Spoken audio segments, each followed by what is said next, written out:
चौथा अध्याय गोकर्णोपाख्यान प्रारंभ। सूत जी कहते हैं, मुनिवर, उस समय अपने भक्तों के चित्त में अलौकिक भक्ति का प्रादुर्भाव हुआ देख भक्त वत्सल श्री भगवान अपना धाम छोड़कर वहां पधारे। उनके गले में वनमाला शोभा पा रही थी। श्री अंग सजल जलधर के समान श्याम वर्ण था। उस पर मनोहर पीतांबर सुशोभित था। कटि प्रदेश करधनी की लड़ियों से सुसज्जित था। सिर पर मुकुट की लटक और कानों में कुंडलों की झलक देखते ही बनती थी। वे त्रिभंग ललित भाव से खड़े हुए चित्त को चुराए लेते थे। वक्षस्थल पर कौस्तुभ मणि दमक रही थी। सारा श्रीअंग हरिचंदन से चर्चित था। उस रूप की शोभा क्या कहें। उसने तो मानो करोड़ों कामदेवों की रूप माधुरी छीन ली थी। वे परमानंद चिन्मूर्ति मधुराति मधुर मुरलीधर ऐसी अनुपम छवि से अपने भक्तों के निर्मल चित्तों में आविर्भूत हुए। भगवान के नित्य लोक निवासी लीला परिकर उद्धवादि वहां गुप्त रूप से उस कथा को सुनने के लिए आए हुए थे। प्रभु के प्रकट होते ही चारों ओर जय हो की ध्वनि होने लगी। उस समय भक्ति रस का अद्भुत प्रवाह चला। बार बार अबीर गुलाल और पुष्पों की वर्षा तथा शंख ध्वनि होने लगी। उस सभा में जो लोग बैठे थे उन्हें अपने देह, गेह और आत्मा की भी कोई सुधि न रही। उनकी ऐसी तन्मयता देखकर नारद जी कहने लगे, मुनीश्वर गण, आज सप्ताह श्रवण की मैंने यह बड़ी ही अलौकिक महिमा देखी। यहां तो जो बड़े मूर्ख, दुष्ट और पशु पक्षी भी हैं, वे सभी अत्यंत निष्पाप हो गए हैं। अतः इसमें संदेह नहीं कि कलिकाल में चित्त की शुद्धि के लिए इस भागवत कथा के समान मर्त्यलोक में पाप पुंज का नाश करने वाला कोई दूसरा पवित्र साधन नहीं है। मुनिवर, आप लोग बड़े कृपालु हैं। आपने संसार के कल्याण का विचार करके यह बिल्कुल निराला ही मार्ग निकाला है। आप कृपया यह तो बताइए कि इस कथा रूप सप्ताह यज्ञ के द्वारा संसार में कौन कौन लोग पवित्र हो जाते हैं। सनकादि ने कहा, जो लोग सदा तरह तरह के पाप किया करते हैं, निरंतर दुराचार में ही तत्पर रहते हैं और उल्टे मार्गों से चलते हैं, तथा जो क्रोधाग्नि से जलते रहने वाले कुटिल और काम परायण हैं, वे सभी इस कलयुग में सप्ताह यज्ञ से पवित्र हो जाते हैं। जो सत्य से च्युत, माता पिता की निंदा करने वाले, तृष्णा के मारे व्याकुल, आश्रम धर्म से रहित, दंभी, दूसरों की उन्नति देखकर कुढ़ने वाले और दूसरों को दुख देने वाले हैं, वे भी कलयुग में सप्ताह यज्ञ से पवित्र हो जाते हैं। जो मदिरापान, ब्रह्म हत्या, सुवर्ण की चोरी, गुरु स्त्री गमन और विश्वासघात, ये 5 महापाप करने वाले, छल छद्म परायण, क्रूर, पिशाचों के समान निर्दयी, ब्राह्मणों के धन से पुष्ट होने वाले और व्यभिचारी हैं, वे भी कलयुग में सप्ताह यज्ञ से पवित्र हो जाते हैं। जो दुष्ट आग्रह पूर्वक सर्वदा मन, वाणी या शरीर से पाप करते रहते हैं, दूसरे के धन से ही पुष्ट होते हैं तथा मलिन मन और दुष्ट हृदय वाले हैं, वे भी कलयुग में सप्ताह यज्ञ से पवित्र हो जाते हैं। नारद जी, अब हम तुम्हें इस विषय में एक प्राचीन इतिहास सुनाते हैं। उसके सुनने से ही सब पाप नष्ट हो जाते हैं। पूर्व काल में तुंगभद्रा नदी के तट पर एक अनुपम नगर बसा हुआ था। वहां सभी वर्णों के लोग अपने अपने धर्मों का आचरण करते हुए सत्य और सत्कर्मों में तत्पर रहते थे।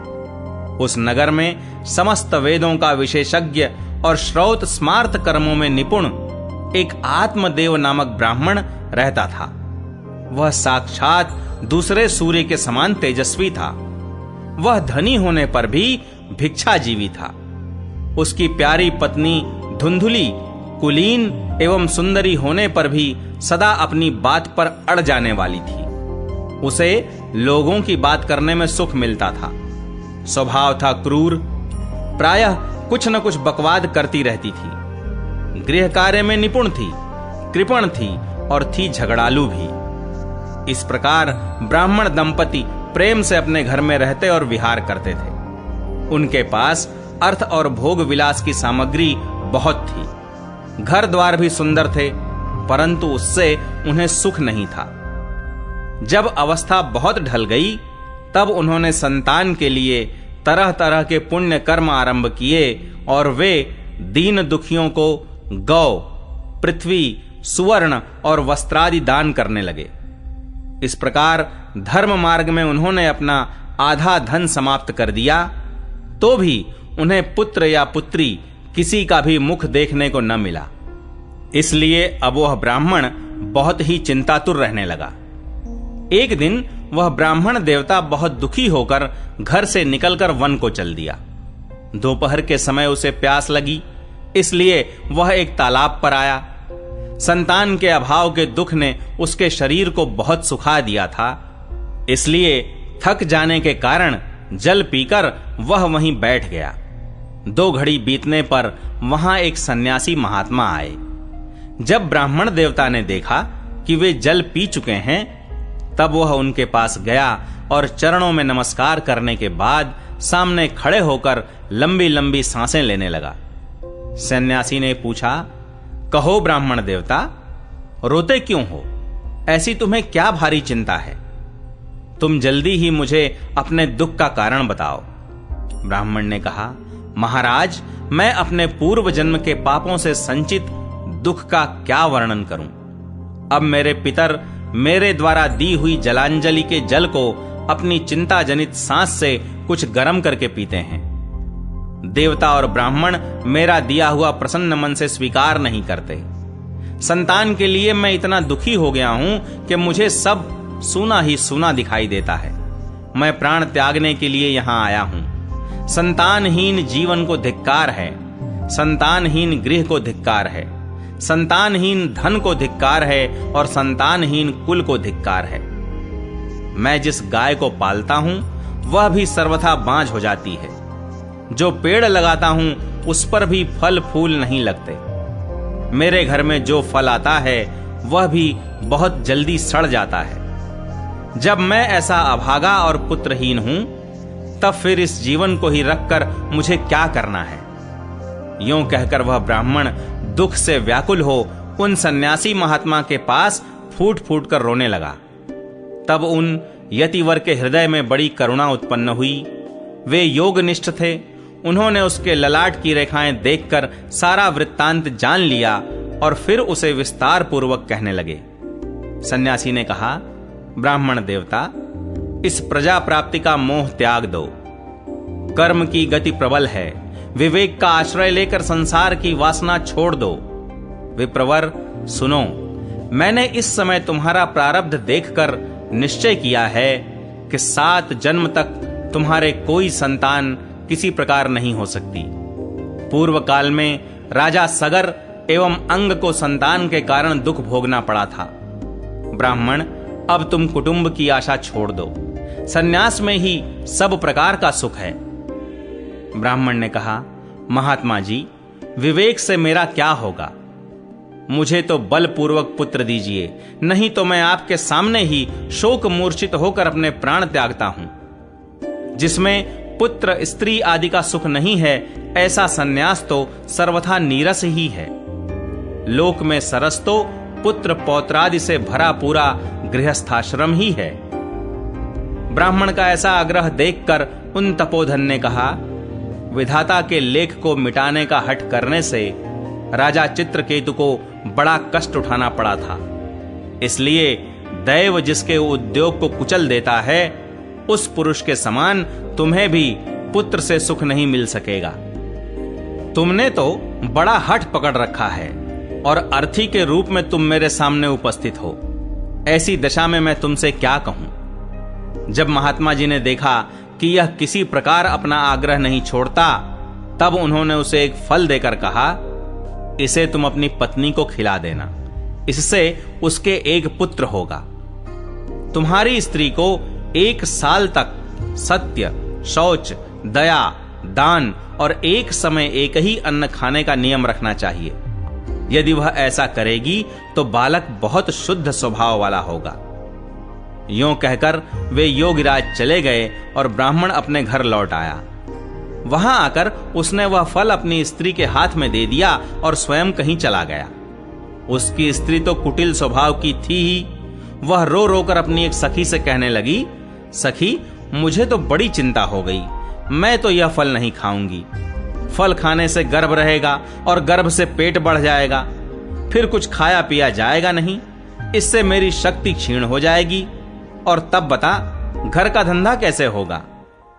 और दैववश यदि कहीं गांव में डाकुओं का आक्रमण हो गया तो गर्भिणी स्त्री कैसे भागेगी। यदि सुखदेव जी की तरह यह गर्भ भी पेट में ही रह गया तो इसे बाहर कैसे निकाला जाएगा। और कहीं प्रसव काल के समय वह टेढ़ा हो गया तो फिर प्राणों से ही हाथ धोना पड़ेगा। यों भी प्रसव के समय बड़ी भयंकर पीड़ा होती है। मैं सुकुमारी भला ये सब कैसे सह सकूंगी। मैं जब दुर्बल पड़ जाऊंगी तब ननद रानी आकर घर का सब माल मत्ता समेट ले जाएंगी और मुझसे तो सत्य शौचादि नियमों का पालन होना भी कठिन ही जान पड़ता है। जो स्त्री बच्चा जनती है उसे उस बच्चे के लालन पालन में भी बड़ा कष्ट होता है। मेरे विचार से तो वंध्या या विधवा स्त्रियां ही सुखी हैं। मन में ऐसे ही तरह तरह के कुतर्क उठने से उसने वह फल नहीं खाया और जब उसके पति ने पूछा, फल खा लिया? तब उसने कह दिया, हां खा लिया। एक दिन उसकी बहन अपने आप ही उसके घर आई। तब उसने अपनी बहन को सारा वृत्तांत सुनाकर कहा कि मेरे मन में इसकी बड़ी चिंता है। मैं इस दुख के कारण दिनों दिन दुबली हो रही हूं। बहन मैं क्या करूं? बहन ने कहा, मेरे पेट में बच्चा है। प्रसव होने पर वह बालक मैं तुझे दे दूंगी। तब तक तू गर्भवती के समान घर में गुप्त रूप से सुख से रह। तू मेरे पति को कुछ धन दे देगी तो वे तुझे अपना बालक दे देंगे।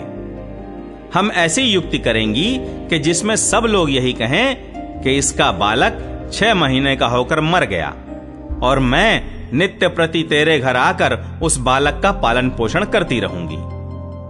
तू इस समय इसकी जांच करने के लिए यह फल गौ को खिला दे। ब्राह्मणी ने स्त्री स्वभाववश जो जो उसकी बहन ने कहा था वैसे ही सब किया। इसके पश्चात समयानुसार जब उस स्त्री के पुत्र हुआ तब उसके पिता ने चुपचाप लाकर उसे धुंधली को दे दिया और उसने आत्मदेव को सूचना दे दी कि मेरे सुखपूर्वक बालक हो गया है। इस प्रकार आत्मदेव के पुत्र हुआ सुनकर सब लोगों को बड़ा आनंद हुआ। ब्राह्मण ने उसका जात कर्म संस्कार करके ब्राह्मणों को दान दिया और उसके द्वार पर गाना बजाना तथा अनेक प्रकार के मांगलिक कृत्य होने लगे। धुंधुली ने अपने पति से कहा, मेरे स्तनों में तो दूध ही नहीं है, फिर गौ आदि किसी अन्य जीव के दूध से मैं इस बालक का किस प्रकार पालन करूंगी। मेरे बहन के अभी बालक हुआ था, वह मर गया है। उसे बुलाकर अपने यहां रख लें तो वह आपके इस बच्चे का पालन पोषण कर लेगी। तब पुत्र की रक्षा के लिए आत्मदेव ने वैसा ही किया तथा माता धुंधुली ने उस बालक का नाम धुंधुकारी रखा। इसके बाद 3 महीने बीतने पर उस गौ के भी एक मनुष्याकार बच्चा हुआ। वह सर्वांग सुंदर, दिव्य, निर्मल तथा सुवर्ण की सी कांति वाला था। उसे देखकर ब्राह्मण देवता को बड़ा आनंद हुआ और उसने स्वयं ही उसके सब संस्कार किए। इस समाचार से और सब लोगों को भी बड़ा आश्चर्य हुआ और वे बालक को देखने के लिए आए तथा आपस में कहने लगे, देखो भाई, अब आत्मदेव का कैसा भाग्य उदय हुआ है। कैसे आश्चर्य की बात है कि गौ के भी ऐसा दिव्य रूप बालक उत्पन्न हुआ है। दैव योग से इस गुप्त रहस्य का किसी को भी पता न लगा। आत्मदेव ने उस बालक के गौ के से कान देखकर उसका नाम गोकर्ण रखा। कुछ काल बीतने पर वे दोनों बालक जवान हो गए। उनमें गोकर्ण तो बड़ा पंडित और ज्ञानी हुआ, किंतु धुंधुकारी बड़ा ही दुष्ट निकला। स्नान शौचादि ब्राह्मणोचित आचारों का उसमें नाम भी न था और न खान पान का ही कोई परहेज था। क्रोध उसमें बहुत बढ़ा चढ़ा था। वह बुरी बुरी वस्तुओं का संग्रह किया करता था। मुर्दे के हाथ से छुआया हुआ अन्न भी खा लेता था। दूसरों की चोरी करना और सब लोगों से द्वेष बढ़ाना उसका स्वभाव बन गया था। छिपे छिपे वह दूसरों के घरों में आग लगा देता था। दूसरों के बालकों को खिलाने के लिए गोद में लेता और उन्हें चट कुएं में डाल देता। हिंसा का उसे व्यसन सा हो गया था। हर समय वह अस्त्र शस्त्र धारण किए रहता और बेचारे अंधे और दीन दुखियों को व्यर्थ तंग करता रहता। चांडालों से उसका विशेष प्रेम था। बस हाथ में फंदा लिए कुत्तों की टोली के साथ शिकार की टोह में घूमता रहता। वेश्याओं के जाल में फंसकर उसने अपने पिता की सारी संपत्ति नष्ट कर दी।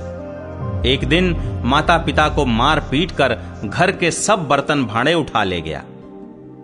इस प्रकार जब सारी संपत्ति स्वाहा हो गई, तब उसका कृपण पिता फूट फूट कर रोने लगा और बोला, इससे तो इसकी मां का बांझ रहना ही अच्छा था। कुपुत्र तो बड़ा ही दुखदाई होता है। अब मैं कहां रहूं, कहां जाऊं? मेरे इस संकट को कौन काटेगा? हाय, मेरे ऊपर तो बड़ी विपत्ति आ पड़ी है। इस दुख के कारण अवश्य मुझे एक दिन प्राण छोड़ने पड़ेंगे। उसी समय परम ज्ञानी गोकर्ण जी वहां आए और उन्होंने पिता को वैराग्य का उपदेश करते हुए बहुत समझाया। वे बोले, पिताजी, यह संसार असार है। यह अत्यंत दुख रूप और मोह में डालने वाला है। पुत्र किसका, धन किसका? स्नेहवान पुरुष रात दिन दीपक के समान जलता रहता है। सुख न तो इंद्र को है और न चक्रवर्ती राजा को ही। सुख है तो केवल विरक्त एकांत जीवी मुनि को। यह मेरा पुत्र है, इस अज्ञान को छोड़ दीजिए। मोह से नरक की प्राप्ति होती है। यह शरीर तो नष्ट होगा ही, इसलिए सब कुछ छोड़कर वन में चले जाइए। गोकर्ण के वचन सुनकर आत्मदेव वन में जाने के लिए तैयार हो गया और उनसे कहने लगा, बेटा, वन में रहकर मुझे क्या करना चाहिए, यह मुझसे विस्तार पूर्वक कहो। मैं बड़ा मूर्ख हूं। अब तक कर्मवश स्नेह पाश में बंधा हुआ अपंग की भांति इस घर रूप अंधेरे कुएं में ही पड़ा रहा हूं। तुम बड़े दयालु हो, इससे मेरा उद्धार करो। गोकर्ण ने कहा, पिताजी, यह शरीर हड्डी, मांस और रुधिर का पिंड है। इसे आप मैं मानना छोड़ दें और स्त्री पुत्रादि को अपना कभी न माने। इस संसार को रात दिन क्षण भंगुर देखें। इसकी किसी भी वस्तु को स्थायी समझकर उसमें राग न करें। बस एकमात्र वैराग्य रस के रसिक होकर भगवान की भक्ति में लगे रहें। भगवत भजन ही सबसे बड़ा धर्म है। निरंतर उसी का आश्रय लिए रहें। अन्य सब प्रकार के लौकिक धर्मों से मुख मोड़ लें। सदा साधु जनों की सेवा करें। भोगों की लालसा को पास न फटकने दें तथा जल्दी से जल्दी दूसरों के गुण दोषों का विचार करना छोड़कर एकमात्र भगवत सेवा और भगवान की कथाओं के रस का ही पान करें। इस प्रकार पुत्र की वाणी से प्रभावित होकर आत्मदेव ने घर छोड़ दिया और वन की यात्रा की। यद्यपि उसकी आयु उस समय 60 वर्ष की हो चुकी थी, फिर भी बुद्धि में पूरी दृढ़ता थी। वहां रात दिन भगवान की सेवा पूजा करने से और नियम पूर्वक भागवत के 10वें स्कंध का पाठ करने से उसने भगवान श्री कृष्णचंद्र को प्राप्त कर लिया। 5वां अध्याय, धुंधकारी को प्रेत योनि की प्राप्ति और उससे उद्धार। सूत जी कहते हैं, शौनक जी, पिता के वन चले जाने पर एक दिन धुंधकारी ने अपनी माता को बहुत पीटा और कहा, बता धन कहां रखा है, नहीं तो अभी तेरी लुआठी से खबर लूंगा। उसकी इस धमकी से डरकर और पुत्र के उपद्रवों से दुखी होकर वह रात्रि के समय कुएं में जा गिरी और इसी से उसकी मृत्यु हो गई। योगनिष्ठ गोकर्ण जी तीर्थ यात्रा के लिए निकल गए। उन्हें इन घटनाओं से कोई सुख या दुख नहीं होता था, क्योंकि उनका न कोई मित्र था न शत्रु। धुंधकारी 5 वेश्याओं के साथ घर में रहने लगा। उनके लिए भोग सामग्री जुटाने की चिंता ने उसकी बुद्धि नष्ट कर दी और वह नाना प्रकार के अत्यंत क्रूर कर्म करने लगा। एक दिन उन कुलटाओं ने उससे बहुत से गहने मांगे। वह तो काम से अंधा हो रहा था। मौत की उसे कभी याद नहीं आती थी। बस उन्हें जुटाने के लिए वह घर से निकल पड़ा। वह जहां तहां से बहुत सा धन चुराकर घर लौट आया तथा उन्हें कुछ सुंदर वस्त्र और आभूषण लाकर दिए। चोरी का बहुत माल देखकर रात्रि के समय स्त्रियों ने विचार किया कि यह नित्य ही चोरी करता है, इसलिए इसे किसी दिन अवश्य राजा पकड़ लेगा। राजा यह सारा धन छीनकर इसे निश्चय ही प्राण दंड। जब एक दिन इसे मरना ही है, तब हम ही धन की रक्षा के लिए गुप्त रूप से इसको क्यों न मार डालें। इसे मारकर हम इसका माल मत्ता लेकर जहां कहीं चली जाएंगी। ऐसा निश्चय कर उन्होंने सोए हुए धुंधुकारी को रस्सियों से कस दिया और उसके गले में फांसी लगाकर उसे मारने का प्रयत्न किया। इससे जब वह जल्दी न मरा तो उन्हें बड़ी चिंता हुई। तब उन्होंने उसके मुख पर बहुत से दहकते अंगारे डाले। इससे वह अग्नि की लपटों से बहुत छटपटा कर मर गया। उन्होंने उसके शरीर को एक गड्ढे में डालकर गाड़ दिया। सच है, स्त्रियां प्रायः बड़ी दुस्साहसी होती हैं। उनके इस कृत्य का किसी को भी पता न चला। लोगों के पूछने पर कह देती थीं कि हमारे प्रियतम पैसे के लोभ से अब की बार कहीं दूर चले गए हैं, इसी वर्ष के अंदर लौट आएंगे। बुद्धिमान पुरुष को दुष्टा स्त्रियों का कभी विश्वास नहीं करना चाहिए। जो मूर्ख इनका विश्वास करता है उसे दुखी होना पड़ता है। इनकी वाणी तो अमृत के समान कामियों के हृदय में रस का संचार करती है, किंतु हृदय छुरे की धार के समान तीक्ष्ण होता है। भला इन स्त्रियों का कौन प्यारा है।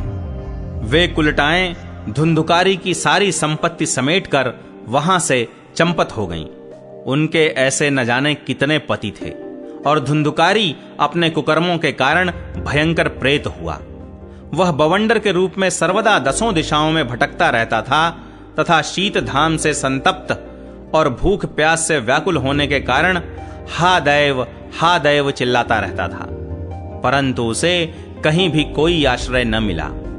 कुछ काल बीतने पर गोकर्ण ने भी लोगों के मुख से धुंधुकारी की मृत्यु का समाचार सुना। तब उसे अनाथ समझकर उन्होंने उसका गया जी में श्राद्ध किया और भी जहां जहां वे जाते थे उसका श्राद्ध अवश्य करते थे।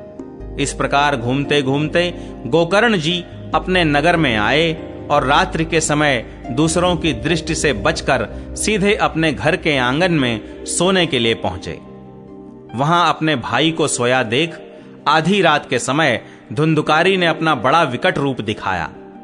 वह कभी भेड़ा, कभी हाथी, कभी भैंसा, कभी इंद्र और कभी अग्नि का रूप धारण करता। अंत में वह मनुष्य के आकार में प्रकट हुआ। ये विपरीत अवस्थाएं देखकर गोकर्ण ने निश्चय किया कि यह कोई दुर्गति को प्राप्त हुआ जीव है।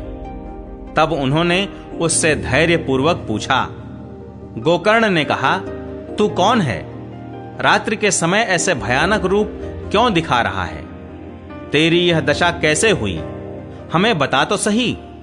तू प्रेत है, पिशाच है अथवा कोई राक्षस है? सूत जी कहते हैं, गोकर्ण के इस प्रकार पूछने पर वह बार बार जोर जोर से रोने लगा।